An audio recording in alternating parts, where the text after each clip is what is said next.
Have you ever walked into a room and immediately felt that something was off before a single word was exchanged?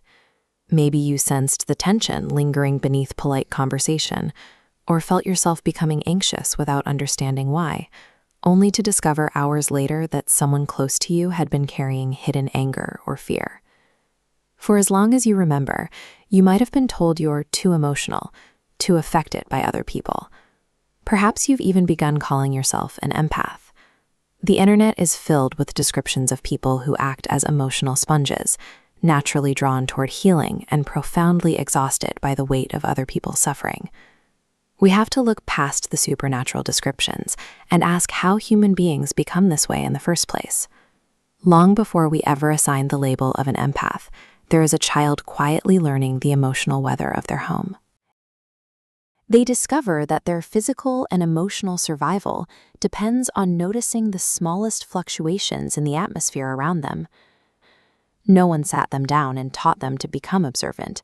Their nervous system learned it on its own, without language or permission. Paying extraordinary attention to everyone else became the safest way to move through the world. The brain evolves to answer a single continuous question: am I safe right now? It achieves this by reading microscopic physical cues. A slight tightening around someone's jaw, footsteps approaching down the hallway, or a shift in vocal tone all become critical pieces of information. This diagram illustrates a baseline nervous system receiving moderate signals. Awareness expands and contracts naturally. But for a hypervigilant nervous system, the volume gets turned up. It constantly scans dozens of data points simultaneously, until this monitoring simply feels like being yourself. Over decades of reading postures, eye movements, and breathing patterns, the adaptation becomes entirely seamless. The individual no longer believes they are someone who notices deeply. They conclude that being intensely affected by others is their core identity. From the outside, empathy and hypervigilance can look almost identical, but they inhabit entirely different internal worlds. True empathy is the capacity to enter another person's emotional reality out of curiosity and connection. Hypervigilance is the continual scanning of the environment for potential danger, born from a time when uncertainty carried severe consequences. The human brain acts as a prediction-making engine. It constantly weaves together memories, sensations, and subtle cues to anticipate what is likely to happen next. If enough past experiences taught you that tension usually meant someone was about to explode, your brain becomes exceptionally skilled at recognizing the earliest hints of those patterns. The difficulty lies in telling the difference between a real intuition and a past memory speaking first. Both arrive quietly and feel immediate. An old survival strategy will try to protect you from a future that hasn't actually arrived, masking predictive fear as profound knowing. As someone becomes exceptionally attuned to the emotional lives of others, they begin to carry those emotions. The nervous system quietly learns a dangerous equation. If you can feel what everyone else is feeling, then it must be your job to make them feel better. This misinterpretation traps the highly sensitive person in an invisible burden. Compassion creates connection by sitting with another's pain, but emotional responsibility creates exhaustion by trying to solve it. The individual ends up believing that harmony every way they go depends entirely on their active intervention. The psychologist Carl Jung wrote that what remains unconscious directs our lives. He believed that every perceived gift casts a psychological shadow. This shadow occurs when the gift begins compensating for an unmet, deeply buried need.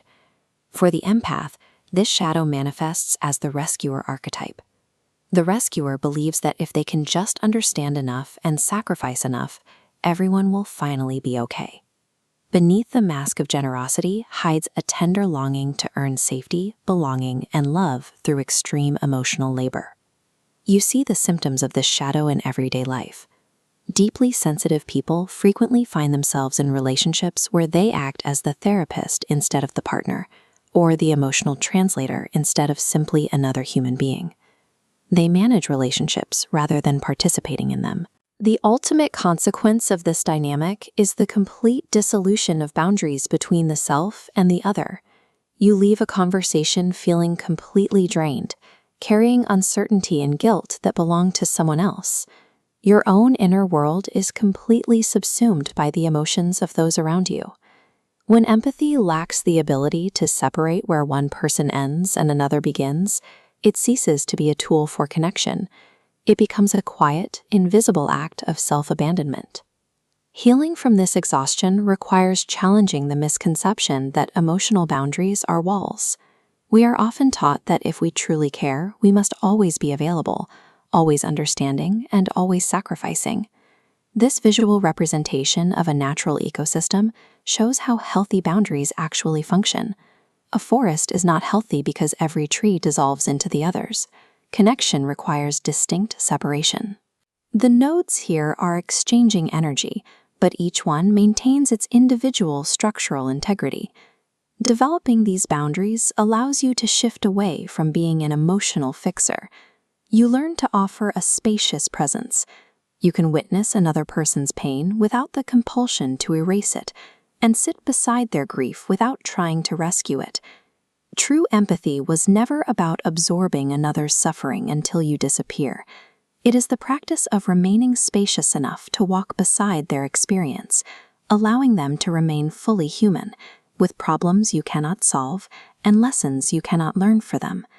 As your nervous system begins to realize it is safe, a remarkable physical and emotional relief occurs. The energy once spent scanning every room and forecasting emotional danger begins returning inward. You finally notice your own fatigue, your own joy, and your own desires. Jung called this lifelong process individuation. It is the journey of shedding the specific roles we learned we had to play in order to survive, so that we can finally become who we truly are. Through individuation, your sensitivity matures. It transitions from an unconscious, forced adaptation into a free, conscious choice. You choose when to open, when to give, and when to rest, acting from a place of freedom rather than a place of fear. The goal of healing is not to dull your ability to feel deeply. It is to free your sensitivity from the burden of carrying the world. You were never too sensitive. You simply needed the space to let your feelings exist without consuming you, allowing you to finally belong to yourself. If you enjoyed this exploration, subscribe to our Human Atlas, because understanding the quiet truths within ourselves is how we learn to stop abandoning each other and find our truest place within the larger living world.